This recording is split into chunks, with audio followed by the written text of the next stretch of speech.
Aujourd'hui, retour sur l'événement du week-end, Caio Borraio qui se lâche au sujet de Nassourdine Imavov, mais aussi toutes les actualités majeures du jour. Nous sommes le lundi 14 avril 2025, c'est le moment MMA, soyez tous les bienvenus. How the hell you doing? I've been just fine, living life with the news and in my mind, all I hear is music. Watching your mouth move, damn you look stupid. I feel like everyone's a stranger. Small talk with your narcissist. Commençons avec Jean Silva qui a soumis Bryce Mitchell. Suite au combat, il a déclaré qu'il s'était présenté dans l'octogone avec plusieurs stratégies, que rien ne l'avait surpris chez son adversaire et que tout s'était déroulé comme prévu. Silva, on le sait, il fait aussi partie de ces combattants qui parlent beaucoup, que ce soit avant le combat, mais aussi pendant. On l'a interrogé là-dessus. Ce qu'il a expliqué, c'est que c'est une manière pour lui de jouer avec les émotions de ses adversaires et de pourquoi pas les déstabiliser. Tout est bon à prendre, comme on dit. Et puis pour la suite, il s'est dit prêt à affronter Yair Rodriguez. Et il a terminé avec une petite blague en expliquant qu'il a pour ambition de se marier avec sa compagne et qu'il rêve de pouvoir se payer un chanteur brésilien qui, comme vous pouvez vous en douter, coûte extrêmement cher. Et donc il serait prêt à prendre Dana White comme témoin à condition que White paye pour ce chanteur. Forcément, ça a fait sourire tout le monde. Et puis un peu plus sérieusement concernant le combat, je pense que si certains avaient dans un coin de la tête que Jean Silva n'était qu'un striker ou n'était qu'un gros frappeur, en battant par soumission Bryce Mitchell, je pense qu'il a quand même envoyé un signal fort à toute la catégorie. Une autre performance qui fait beaucoup parler, c'est celle de l'anglais Paddy Pimblett qui a réussi à finir Michael Chandler. Lors de sa conférence de presse, il a expliqué que le plan s'était déroulé parfaitement, pour lui aussi, que c'était quelque chose qu'il a travaillé à l'entraînement, d'amener Chandler au sol une fois qu'il l'aurait touché debout, parce que pour le citer, l'animal blessé est très dangereux. C'est un combat qu'il avait beaucoup préparé, puisqu'il le dit, si Oliveira n'a pas été capable de terminer l'Américain avant la limite, c'est parce qu'il a trop cherché la soumission, donc lui ne s'est pas entêté à vouloir le soumettre et a plutôt privilégié un grand and pound, ou en tout cas à transitionner de tentatives de soumission sur du grand and pound, et ça a payé, on l'a vu.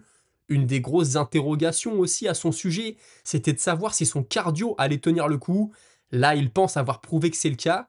D'ailleurs, quand il a pris un coup dans les parties pendant le combat, on s'en souvient, il n'a pas pris énormément de temps pour récupérer. On aurait pu se demander pourquoi. Un cas assez simple, un cas qui revient souvent, il a senti que son adversaire était fatigué et donc il n'a pas voulu le laisser récupérer. Et puis d'ailleurs, il estime avoir un des meilleurs fight IQ, si ce n'est le meilleur fight IQ de l'UFC aux côtés de John Jones. Et puis cette performance, aussi bonne qu'elle soit, d'après lui, ne fera pas changer l'avis du public à son sujet, et ils réaliseront son réel niveau seulement lorsqu'il s'emparera de la ceinture. Ceinture d'ailleurs, qui pourrait être toute proche. Il pense être à une victoire d'y accéder, et bien sûr une victoire face à l'ancien champion de la catégorie, Charles Oliveira, pourrait définitivement lui assurer sa chance. À la fin du combat dans la cage, il a cité plusieurs noms. On a eu du Poirier, du Gaethje, du Oliveira, mais pas de Topuria, alors qu'on sait qu'il y a un bif entre les deux en plus. On lui a demandé pourquoi. Il a répondu en rigolant, tout simplement qu'il avait complètement oublié le Géorgien et que s'il venait un jour à s'affronter, alors il pourrait lui faire exactement la même chose qu'à Chandler, mais encore plus rapidement. Encore une fois, on reconnaît bien la petite touche de l'anglais là-dedans. Et puis il ne compte pas revenir tout de suite, il va prendre le temps, mais il a assuré qu'il allait continuer, comme à son habitude, de s'entraîner tous les jours. Et il le dit, même quand je prends énormément de poids, quand vous me voyez très gros, je m'entraîne tous les jours et c'est pour ça que je continue de m'améliorer. Et puis rapidement, avant de passer à autre chose, on a vu une petite altercation avec Colby Covington dans les coulisses. Il a expliqué que tout simplement l'Américain, comme à son habitude, profite de la lumière pour se mettre en avant. Il a vu une caméra, il a sauté sur l'occasion, alors qu'il y a quelques jours, ils se sont croisés à un événement du Power Slap. Il n'y avait pas de caméra et Colby Covington a baissé les yeux. Le combat que tout le monde attendait, le combat principal, est l'Australien Alexander Volkanovski qui a récupéré sa ceinture de champion des poids plumes. Il a été assez dur avec lui-même lors de la conférence de presse d'après-combat. Il pense qu'il aurait pu mieux faire. Maintenant, il veut aussi revoir le combat avant de donner un avis définitif. Surtout qu'il y a quand même du positif, comme il le dit. J'ai été beaucoup touché, mais mon menton a tenu, ce qui prouve que je ne suis pas terminé, comme beaucoup pouvaient le penser. Il a aussi expliqué qu'il était très content de s'être imposé dans l'adversité. Ça n'a pas été un combat facile, c'est vrai. Il a fait des erreurs et Lopez en a profité. Et puis concernant son adversaire d'ailleurs, comme attendu, il a tout donné sur toutes les frappes, ce qui l'a rendu extrêmement dangereux, hein. Ce sont les paroles de Volkanovski que je vous transmets, mais ça lui a aussi offert à lui des opportunités qu'il a su exploiter, même s'il aurait aimé, encore une fois, en faire davantage. On le sait aussi, Volkanovski, c'est quelqu'un qui aime être très actif, qui aimait être très actif, en tout cas avant cette longue pause, donc il veut revenir rapidement, mais il sentait une douleur dans la main droite, hein, pendant la conférence. Il espère que ce n'est pas trop grave, et une fois qu'il aura le feu vert des médecins, il veut revenir rapidement. Il a parlé du mois de septembre au Mexique, mais il veut même recombattre avant, peut-être au mois de juin ou au mois de juillet, puis en septembre au Mexique, à Guadalajara. On parle déjà d'une possible revanche face à Yair Rodriguez. Tout ça est peut-être encore un peu tôt, mais en tout cas c'est quelque chose qui est évoqué, et lui a répété qu'il était toujours très intéressé par la série d'invincibilité de Movsar Evloev. Et puis pour terminer, une question assez intéressante qui lui a été posée: s'il avait perdu, pardon, est-ce que ça aurait été la dernière fois qu'on l'aurait vu dans une cage? Il ne sait pas, en réalité il ne s'est pas réellement posé la question, mais bien sûr, tout était possible. Dana White, lui aussi, a donné sa traditionnelle conférence d'après-combat, d'après pay-per-view. On a commencé par lui demander si c'était une bonne nouvelle pour l'organisation que Volkanovski ait récupéré sa ceinture. Alors il le dit pas comme ça, hein, Dana White, mais on sent que ça lui fait très plaisir. Il compare Volkanovski à Alex Pereira, un combattant sur lequel on peut toujours s'appuyer pour construire une carte, même si c'est de la dernière minute. Et d'ailleurs, hein, pour le remercier, pour le mettre en valeur, il n'exclut pas la possibilité de le faire combattre chez lui en Australie. Concernant Paddy Pimblett, il a toujours, d'après lui, prouvé à tous de quel bois il était fait. Lui, hein, dont les compétences et le réel niveau a souvent été remis en cause par les fans, ça n'est pas rien. Et puis cette soirée-là, on l'a dit, puis puisqu'on parle de Pimblett, c'est aussi une défaite de plus pour Michael Chandler. Mais Dana White, il l'a à la bonne, ce n'est pas un secret. Et il l'a répété avec Chandler, tout ce qu'on sait, c'est qu'on est parti pour une guerre. La seule chose qu'on ne sait pas, la seule inconnue, c'est s'il va gagner ou s'il va perdre. Il a aussi évoqué la prestation de Pitbull, c'était ses grands débuts à l'UFC, pas forcément les débuts qu'il aurait espérés, bien sûr. Je le rappelle, hein, il s'est incliné face à Yair Rodriguez. Maintenant, Dana White n'a pas voulu trop en dire, il ne sait pas s'il s'est fait manger par l'événement comme on a pour habitude de dire. Les débuts UFC, c'est toujours quelque chose, hein. La résonance n'est pas la même que dans les autres organisations. Certains combattants sous-performent à cause de la pression, mais est-ce que ça a été le cas pour Pitbull, pardon? J'allais dire pour le Pitbull. Ça, bien sûr, il ne peut pas le dire, il faudra lui poser la question. Il a eu un mot de soutien pour Bryce Mitchell aussi, j'ai été assez étonné. Il a été assez dur avec lui récemment, il lui a énormément reproché ses propos, il avait même dit, hein, que c'était totalement stupide, les propos les plus stupides qu'il a entendus de toute sa vie.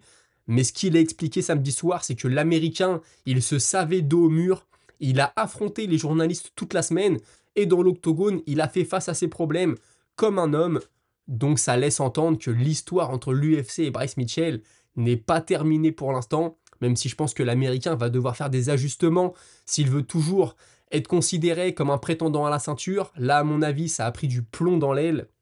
Et puis, il nous a aussi appris qu'on allait avoir cette semaine très certainement des informations sur les débuts d'Aaron Pico dans l'organisation. Mais ce n'est pas les seules nouvelles qu'on attend cette semaine, hein, parce que le deal avec ESPN, je rappelle qu'aux États-Unis, l'UFC est diffusé sur ESPN, ça arrive à son terme cette semaine. Les négociations vont s'ouvrir. Nous, en France, j'en ai déjà parlé, je ne pense pas qu'on sera trop impacté. Par contre, ce qui est possible, c'est que le nombre d'événements par an soit revu à la baisse ou à la hausse. À la hausse, on n'y croit pas trop, hein, il y a déjà des combats quasiment tous les week-ends, mais à la baisse, c'est une possibilité. Et puis, depuis quelques jours, on doutait d'un événement à Paris cette année. En tout cas, c'est ce que laissait entendre la rumeur, que l'accord Hotel Arena était booké jusqu'au mois de décembre, que ça ne serait pas possible, etc.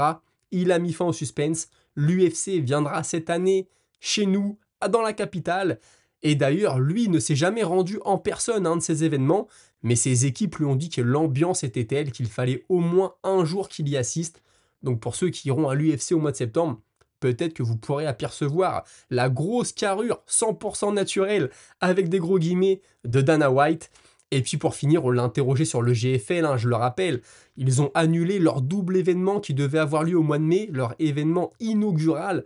Tout ce qu'il a répondu, c'est que les choses sont bien plus compliquées qu'elles en ont l'air quand tu veux créer une organisation et qu'il n'en sait pas assez à l'heure actuelle sur la situation de cette promotion. Pour en dire plus, c'était du Dana White un peu déçu par ça parce que je pensais qu'il allait taper très dur sur le GFL. Il ne l'a pas fait. Peut-être un mouvement très classe de sa part. Dominique Reyes s'est aussi imposé ce week-end en ouverture de main card, un beau KO. On en avait parlé avec UFC Analyse et Pronostic, n'hésitez pas à aller voir la vidéo. Est-ce qu'on s'était trompé ou pas sur les autres combats? On disait qu'on donnait un petit avantage à son adversaire, à Krylov. Attention à la force de frappe de Reyes, et ben il a frappé fort. Très beau KO, et il pense maintenant être à un combat de nouveau avoir sa chance pour le titre. Je suis moins convaincu, mais écoutez, sait-on jamais. Dans les prélims, Chase Hooper a battu Jim Miller. C'est devenu un peu un chasseur de vétérans. Il s'est déjà pris, j'allais dire Michael Chiesa, Clay Guida, pardon, Chase Hooper. Et maintenant, il appelle Fares Ziam, le français, à venir l'affronter. Ça pourrait être un combat qui verrait le gagnant, pourquoi pas, intégrer le top 15. Ziam a tweeté quelques heures après, hein, le lion chasse, il n'est pas chassé. Fares Ziam qui avait pourtant déclaré qu'il ne voulait peut-être pas tout de suite intégrer le top 15, mais faire un combat avant. Ça m'avait un peu surpris à l'époque, hein, j'en avais parlé. Donc Chase Hooper, qui est un gros nom, qui est sur une série de 5 victoires, en réalité, je pense que ça ferait une certaine logique. Diego Lopez, lui aussi, a tweeté suite à sa défaite. Hein, on donne très peu la parole aux perdants, malheureusement, en tout cas au micro. Bon, ce qu'il dit, c'est qu'il tient sa tête haute, il est fier de ce qu'il a fait, il va falloir corriger certaines erreurs, mais qu'il reviendra plus fort. Je pense que c'est quelque chose d'assez vrai. Je pense aussi que c'est une défaite de laquelle il peut énormément apprendre. Et lui aussi a fait taire certaines critiques. Son cardio était là, il a poussé jusqu'au 5e round. Donc très belle prestation de sa part, même si malheureusement ça n'a pas été suffisant. Patricio Pitbull, on en parlait tout à l'heure. Lui aussi est très heureux de ses débuts à l'UFC, pas du résultat bien sûr, mais de l'accueil qu'il a reçu, etc., etc. Il est maintenant prêt à revenir, il n'est pas blessé et aimerait être sur la carte de l'International Fight Week à la fin du mois de juin et demande en gros au public de lui citer des noms d'adversaires qu'il serait intéressant pour lui d'affronter. Bryce Mitchell aussi s'est exprimé et il est assez honnête sur sa performance, il ne pouvait pas faire plus, il a donné tout ce qu'il avait. Malheureusement, il s'est fait endormir, il n'y a rien à dire. Il va devoir retourner à l'entraînement et s'améliorer. Bryce Mitchell, là, je pense qu'on a clairement vu les limites. Ça n'est pas passé. Je ne crois plus du tout à la ceinture pour lui. Maintenant, est-ce qu'il peut encore nous offrir de beaux combats? Je pense, de belles soumissions, très certainement. De grosses dominations au sol, oui. Mais il va falloir continuer de travailler et peut-être essayer le plus possible d'aller intégrer une grosse équipe. On sait qu'il faisait des stages de plus en plus souvent à Las Vegas. Ça le sortait un peu de son état à l'Arkansas, où même lui le dit, il ne fait pas partie d'une énorme équipe. Et peut-être qu'il faut revoir un peu tout ça de son côté. On a aussi le Brésilien, celui qu'on pourrait appeler la face, le visage de la Fighting Nerds, Caio Borralho, qui nous apprend qu'il a accepté un combat contre Nassourdine Imavov, combat que le Français a refusé. Pourtant, l'UFC lui a fait savoir à Imavov que s'il refusait, alors Caio lui passerait devant pour sa chance à la ceinture, il lui grillerait la priorité. Encore une fois, ce ne sont que des propos rapportés par le Brésilien, qu'on a senti d'ailleurs un peu irrité par la situation. Il a essayé d'attaquer personnellement Nassourdine, hein, en expliquant que les Dagestanais, d'après lui, étaient des gars très durs, des gars qui n'hésitent pas à se battre dans la rue, qui ont des vies compliquées, etc. Et qu'il devait avoir honte de son comportement.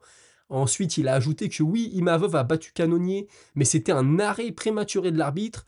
Ensuite, il a battu Adesanya, mais Adesanya n'est plus le champion qu'il a été, n'est plus le combattant qu'il a été.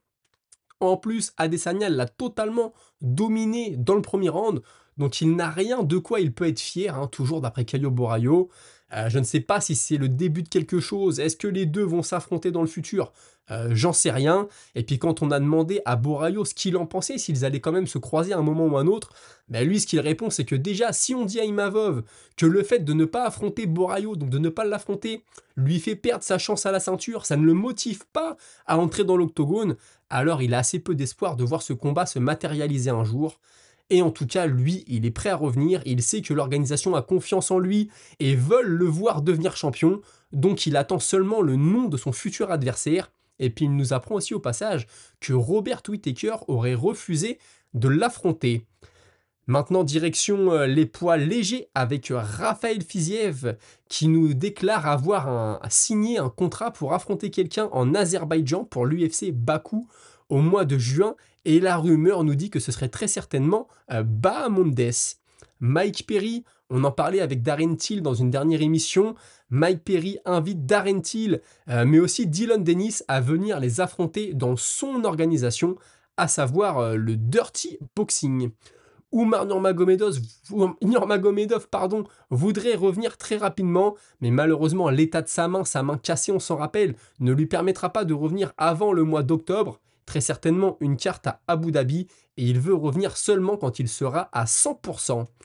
Justin Gaethje, lui, veut combattre au mois de juin, et il a entendu dire que Makhachev serait prêt aussi au mois de juin, alors il attend juste l'appel de l'UFC. D'après lui, c'est son moment. Je ne sais pas s'il sera récompensé par l'UFC.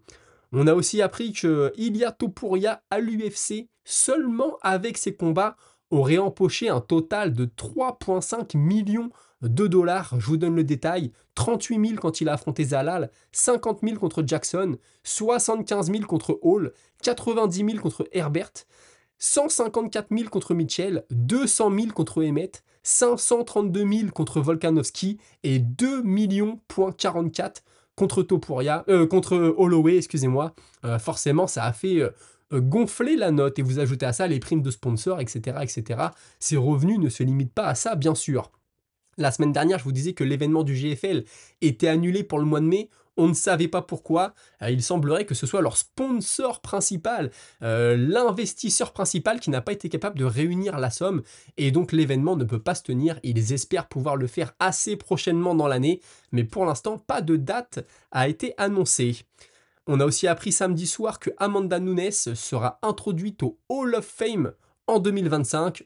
Au vu de sa carrière, c'est entièrement mérité. Et d'ailleurs, il y a des rumeurs qui envoient Nunes de retour à l'UFC, sûrement pour affronter la nouvelle championne, celle qui sera couronnée. Je crois que c'est au mois de juin qu'on a un combat pour le titre. Est-ce que ça va se matérialiser? Je ne sais pas. On a aussi vu en ouverture des prélims la française Nora Cornol qui a loupé le poids, mais qui a quand même réussi à s'imposer. Quand tu loupes le poids, ça n'est jamais génial. Maintenant, c'était le premier combat d'un nouveau contrat, un contrat de 4 combats. Espérons que l'UFC ne lui en tienne pas rigueur. Le combat entre Jamal Hill et Khalil Rountree est reprogrammé et ça aura lieu justement à Bakou, en Azerbaïdjan, le 21 juin prochain. Kyoji Horiguchi sera accueilli à l'UFC sur cette même carte par Tagir Ulanbekov. Et puis Gilbert Burns et Michael Morales devaient s'affronter à l'UFC 315. Le combat est décalé en main event de l'UFC le 17 mai prochain. Pensez à liker, vous abonner, commenter si vous appréciez le contenu et aussi à aller voir ce que je fais sur les différents réseaux TikTok, Instagram, mais short aussi sur YouTube. Et tout de suite, c'est votre moment avec la Minute Auditeur. Et on commence avec Akai Suna qui me disait, c'était jeudi soir, je pense que Jean Silva sous-estime Mitchell, j'ai bien peur qu'il perde. Et j'aimerais parler de Xiaonan qui méritait d'être en main card. C'est une très bonne combattante avec un mental en acier. Elle s'est fait endormir contre Zhang Weili et est revenue faire 4 rounds après ça. C'est une combattante que j'apprécie et elle mériterait plus de lumière. Bon, malheureusement, sur les cartes comme ça, tu es obligé de faire des choix. Et là, ils ont privilégié les hommes. On sait que c'est ce qui vend le plus, à part certains combats pour la ceinture chez les femmes. Mais en général, c'est chez les hommes qu'il y a le plus de résonance auprès du public. Mais en effet, c'est une sacrée combattante. Et puis Jean Silva, maintenant, c'est facile à dire avec le recul, forcément. Moi aussi, je disais comme toi, attention à Mitchell, etc. Pour le coup, il ne l'a pas pris à la légère, il a été très intelligent et remporter le combat par soumission, ça n'est pas rien. Et le Braque a un message assez drôle qui me disait « Je viens de me réveiller d'un cauchemar ». Encore une fois, c'était avant l'événement. Volk prenait un grand endpoint des enfers de Lopez. Au moment où l'arbitre allait arrêter, Lopez mettait un coup de genou illégal, ce qui forçait l'arbitre à stopper le combat pour quelques minutes. Forcément, Volk voulait y retourner, et là, il se faisait méchamment éteindre. Le genre de chaos à rallonge où le combattant prend trop de dégâts, un vrai cauchemar pour le coup. Voilà, je l'aurais noté quelque part, si jamais ça se produit appelez-moi Mystique Le Braque. Bon bah écoute, ça ne s'est pas produit, et je pense que même si personne n'a rien contre Lopez, la plupart des fans de MMA sont assez satisfaits que Volkanovski ait récupéré sa ceinture. Les amis, c'était tout pour aujourd'hui. Merci d'avoir suivi. On se retrouve très prochainement, je l'espère demain à 17h, pour une nouvelle vidéo d'actualité MMA. D'ici là, n'oubliez pas les formats short. Et je vous souhaite à tous une très bonne soirée. Salut!